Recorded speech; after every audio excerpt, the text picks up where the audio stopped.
Reçois de moi le parfum qui t'est dû, la beauté de ton nom, mon âme perdue.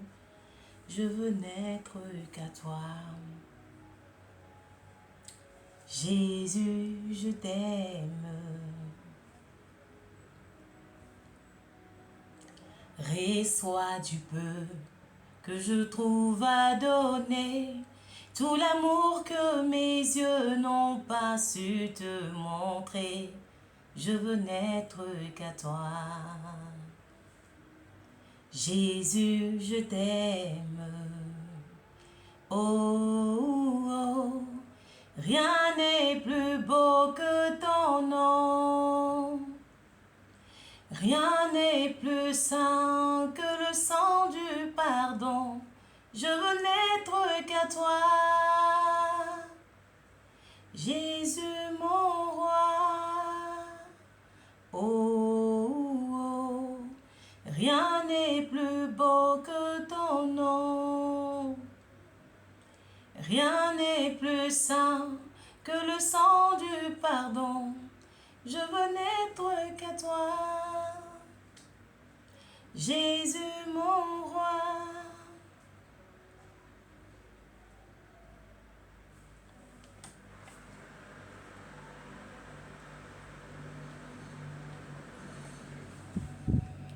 Oh, reçois de moi le parfum qui t'est dû, la beauté de ton nom, mon âme perdue. Je veux n'être qu'à toi. Jésus, je t'aime. Reçois du peu que je trouve à donner, tout l'amour que mes yeux n'ont pas su te montrer. Je veux n'être qu'à toi. Jésus, je t'aime. Oh, oh, rien n'est plus beau que ton nom. Rien n'est plus saint que le sang du pardon. Je veux n'être qu'à toi. Jésus, mon roi. Je veux n'être qu'à toi. Jésus, mon roi. Je suis le vrai pain de vie. Je suis le vrai pain de vie. Celui qui vient à moi n'aura jamais faim et soif. Celui qui mange de moi n'aura jamais faim et soif. Mais aura la vie éternelle. Mais aura la vie éternelle. Amen. La vie éternelle. Oh, mais aura la vie éternelle.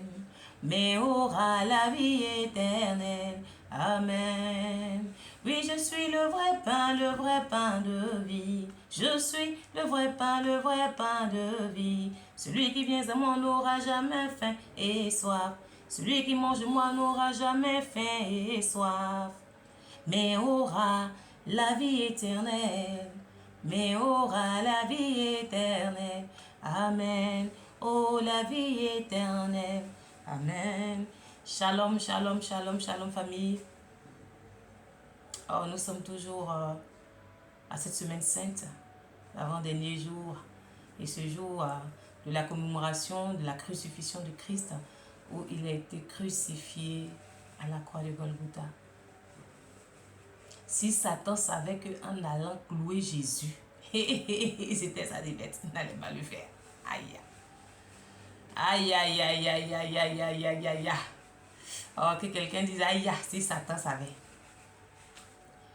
Alors, sa crucifixion. Alors, shalom, comme je l'ai dit, sois bénis, demeurons bénis dans la présence de notre Seigneur, dans ce temps, ce moment de sainteté, de victoire, de puissance, de résurrection. Oui, aujourd'hui c'est Luc 23 qui parle de vraiment tout ce qui va se dérouler dans l'avènement, en fait, tout ce qui va se dérouler depuis l'accusation jusqu'à ce qu'il soit crucifié à la croix. Luc nous parle de ça. Pardon. Excusez-moi.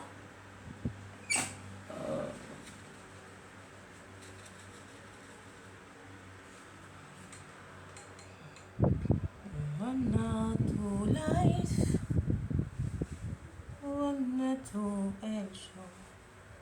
Alors, la louange est dans Luc. Lui aussi, il est long aussi, comme hier. Luc 23, ça va jusqu'au... C'est long.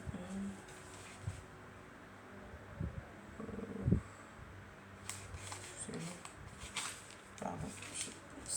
Ah, d'accord. Oui, 55, c'est bon.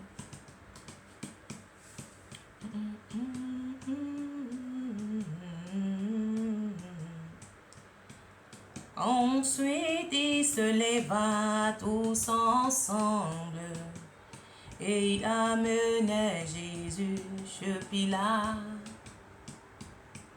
Là, ils se mettent à l'accuser, Jésus, en disant: nous avons trouvé cet homme en train de pousser notre peuple à la révolte.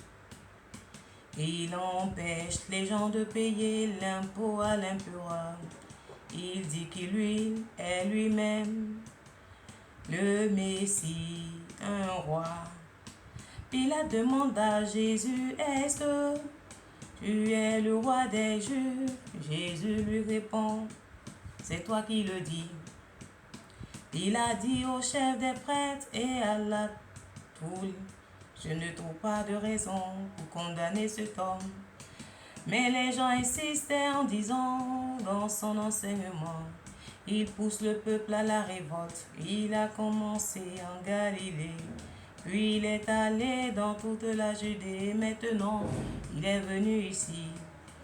Pilate entend cela, il demande: est-ce que cet homme est galiléen? On lui répond que Jésus est de Galilée. C'est Hérode Antipas qui gouverne cette région.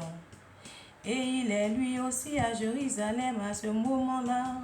Pilate envoya Jésus chez Hérode. Hérode est très content de voir Jésus. En effet, il a entendu parler de lui et depuis longtemps, il a envie de le rencontrer. Il espère qu'il va le voir faire un miracle, et quelque chose d'extraordinaire. Il lui pose beaucoup de questions, mais Jésus ne répond rien. Les chefs des prêtres et les maîtres de la loi sont aussi venus chez Hérode, et ils accusent Jésus avec force. Hérode et ses soldats insultent Jésus et ils se moquent de lui. Pour cela, ils lui mettent un vêtement magnifique. Ensuite, Hérode envoie Jésus chez Pilate. Avant Hérode Antipas, Pilate était ennemi. Ce jour-là, ils deviennent amis. Pilate réunit les chefs des prêtres, les autorités, les peuples, il leur dit: vous m'avez emmené cet homme en me disant: il pousse notre pays à la révolte. Alors je l'interroge devant vous. Vous l'accusez, mais moi je n'ai pas trouvé de raison pour le condamner. Hérode Antipas n'a pas trouvé non plus, puisqu'il a renvoyé chez nous. Cet homme n'a donc rien fait pour mériter de mourir. C'est pourquoi je vais le faire frapper, ensuite je vais le libérer. Les gens se mettent à crier tous ensemble: fais mourir cet homme, libère-nous Barabbas. Barabbas a tué quelqu'un. Quand les gens se sont révoltés contre les Romains dans la ville, c'est pour cela qu'il est en prison. Pilate veut libérer Jésus, et de nouveau il parle à la foule. Mais les gens crient: bouez-le sur la croix, bouez-le sur une croix, sur une croix. Une troisième fois, Pilate prend la parole et dit: qu'est-ce que cet homme a fait de mal? Je ne trouve pas de raison pour le faire mourir. C'est pourquoi je vais le faire frapper et le libérer. Mais les gens insistaient et ils crient très fort: clouez-le sur une croix. et leurs cris sont les plus forts. Alors Pilate décide de faire ce que la foule demande. Libère celui qui l'ont demandé, Barabbas. Pourtant, on l'avait mis en prison parce qu'il avait tué quelqu'un pendant une révolte contre les Romains. Et Pilate livre Jésus à la foule en disant, faites-lui ce que vous voulez. Les soldats menaient Jésus. Ils rencontrent Simon, un homme de Cyrène, qui vient des champs. Il lui oblige à mettre la croix sur son dos pour qu'il la porte derrière Jésus. Une grande foule suit Jésus, des femmes pleurent et sont dans le deuil à cause de lui. Jésus se retourne vers elles et leur dit, femmes de Jérusalem, ne pleurez pas à cause de moi.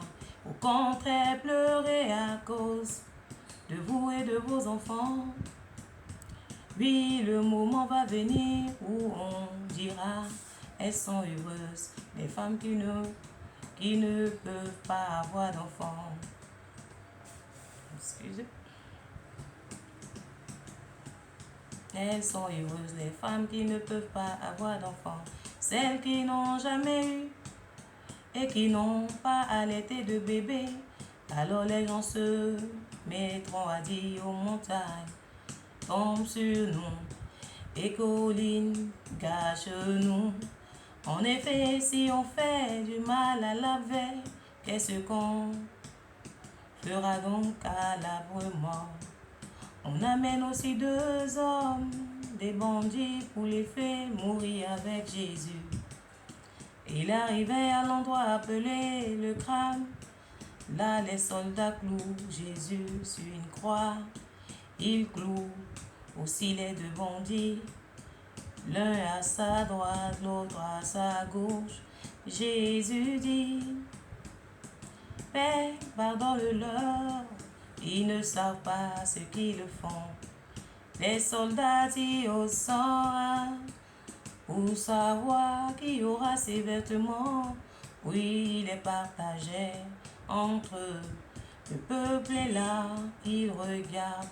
Les chefs des Juifs se moquent de Jésus en disant, il a sauvé les autres, eh bien il n'a qu'à se sauver lui-même.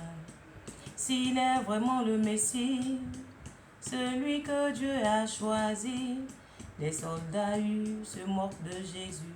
Ils s'approchent de lui et ils lui offrirent du vinaigre en disant, si tu es le roi des Juifs, sauve-toi toi-même. Au-dessus de Jésus, on a mis une pancarte avec ces mots, c'est le roi des Juifs. Un des bandits cloué sur une croix insulte Jésus en disant, tu dis que tu es le Messie, alors sauve-toi toi-même et sauve-nous aussi. Mais le deuxième bandit fait des reproches au premier en lui disant, tu es condamné à mort comme cet homme, et tu ne respectes même pas Dieu. Pour toi et moi, la punition est juste, mais lui, nous l'avons bien mérité.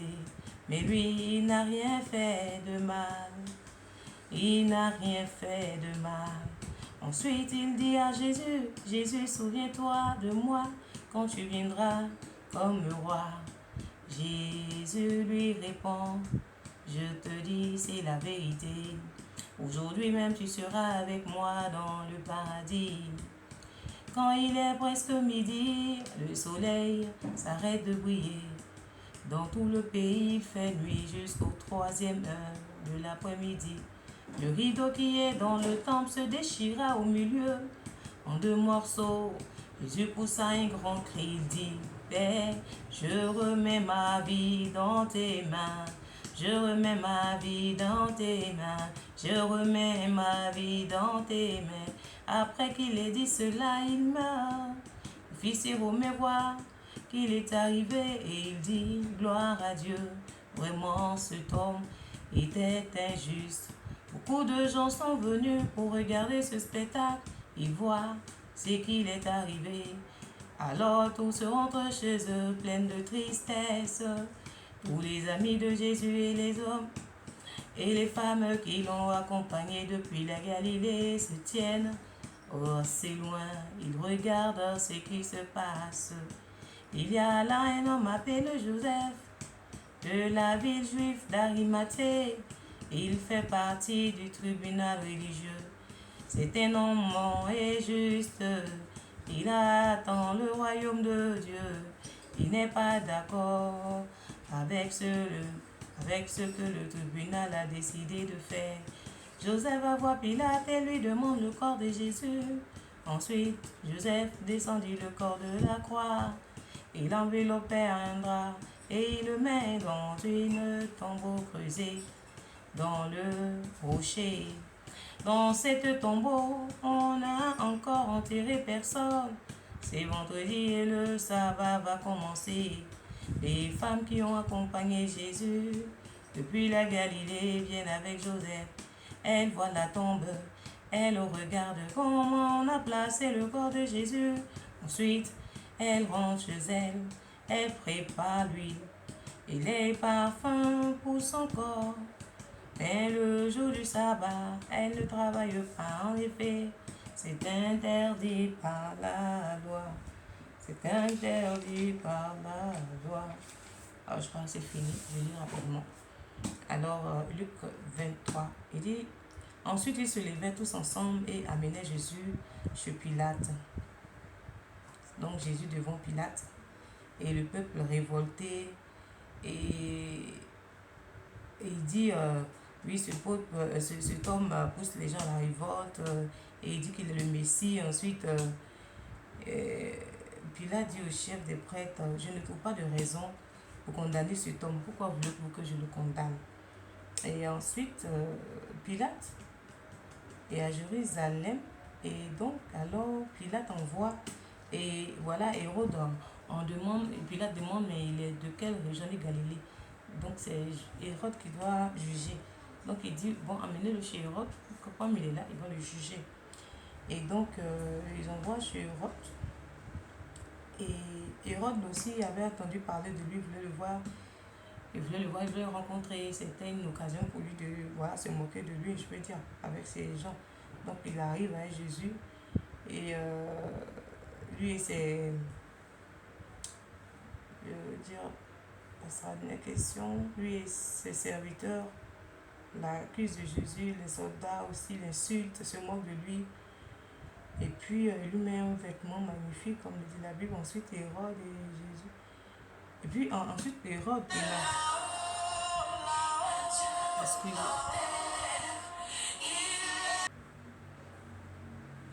Et donc, Hérode n'a rien trouvé. Il ramène chez Pilate toujours. Mais Pilate dit encore au peuple, mais je ne trouve rien en cet homme. Mais le peuple criait plus fort, crucifié, crucifié. Et il dit non, je vais le faire battre, mais puis je vais le libérer. On dit non. Qu'il préfère qu'il libère Barabbas, je crois. Barabbas, le tueur. Celui-là même qui a tué, qui est condamné. Et celui qui n'a pas tué, c'est lui qu'on ne doit pas libérer. Et donc Pilate leur a donné, les et fait dans ce que vous voulez. Et les soldats ont amené Jésus. Le trimbalé, ils ont vu, c'était qui a porté le tombeau? Joseph.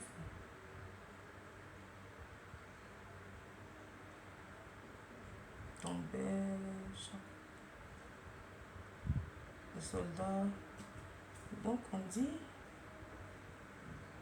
les femmes, oui, quand on transportait Joseph, quand ils ont croisé Simon, l'homme des sirènes, pour transporter la croix, on a vu que les femmes étaient en train de pleurer. Jésus leur dit non, ne pleurez pas. Mais soyez plutôt en joie, sinon pleurez pour vous-même et vos enfants, parce que on ne dira plus heureux ceux qui seront pas stériles, ils verront la gloire, parce que après, c'est après la résurrection, il y aura vraiment des victoires de part ou d'autre Ceux qui n'ont jamais donné d'enfant ou n'ont jamais allaité vont allaiter. En tout cas, il aura la victoire, donc ne pleurez pas. Bon, ne pleurez pas pour moi, mais plutôt pour vous. Ensuite, ils l'ont cloué. Ils l'ont cloué à la croix, toujours en se moquant, en faisant plein de choses. Mais après, il y a deux bandits aussi à côté de lui qui sont cloués, ils sont accusés parce qu'ils ont tué aussi, effectivement. Et il y a l'autre qui dit, mais toi tu dis tu es le Messie, mais on meurt avec toi. Et l'autre dit, non, je ne te permets pas. C'est l'homme de Dieu et la crainte. Et il dit comme ça à Jésus, vraiment, quand tu seras auprès de ton Père, amène-moi. Il dit aujourd'hui même, sache que tu es avec moi. Alléluia. Dès qu'il a cru même à la croix. C'est une victoire. Et donc après ça, on voit aussi que quand ils ont fini, ils lui ont donné vinaigre, tout ça. Et on a vu que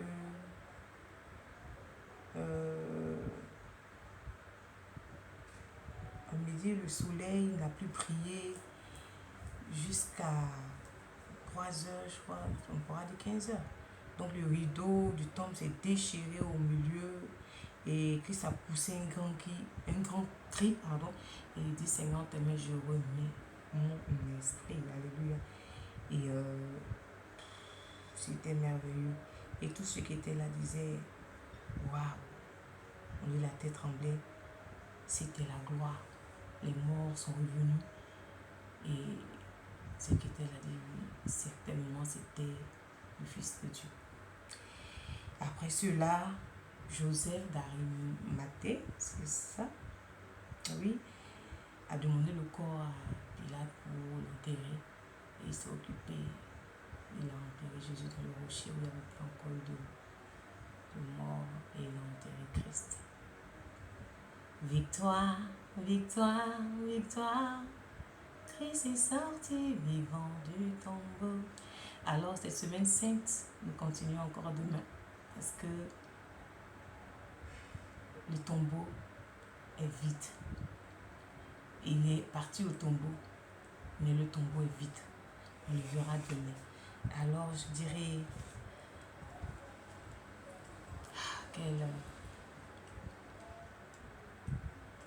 quand tu regardes l'œuvre de la croix, pour nous, il a laissé tout faire. Pour nous, c'est pour nous qu'il a laissé tout faire. Pas regarder à la haine, la méchanceté, il a tout pris. Et même à la croix, il a dit, Père, pardonne-moi. Il nous a encore pardonné. Ah, Jésus. Le chemin, la vie, la vérité, c'est Jésus. Le chemin, la vie, la vérité, c'est Jésus. À lui soit la gloire, à lui soit la louange, à lui soit l'adoration. Gloire, gloire, gloire à l'agneau. Gloire, gloire, gloire, gloire à l'agneau, car il est glorieux et digne de régner. L'agneau est souverain.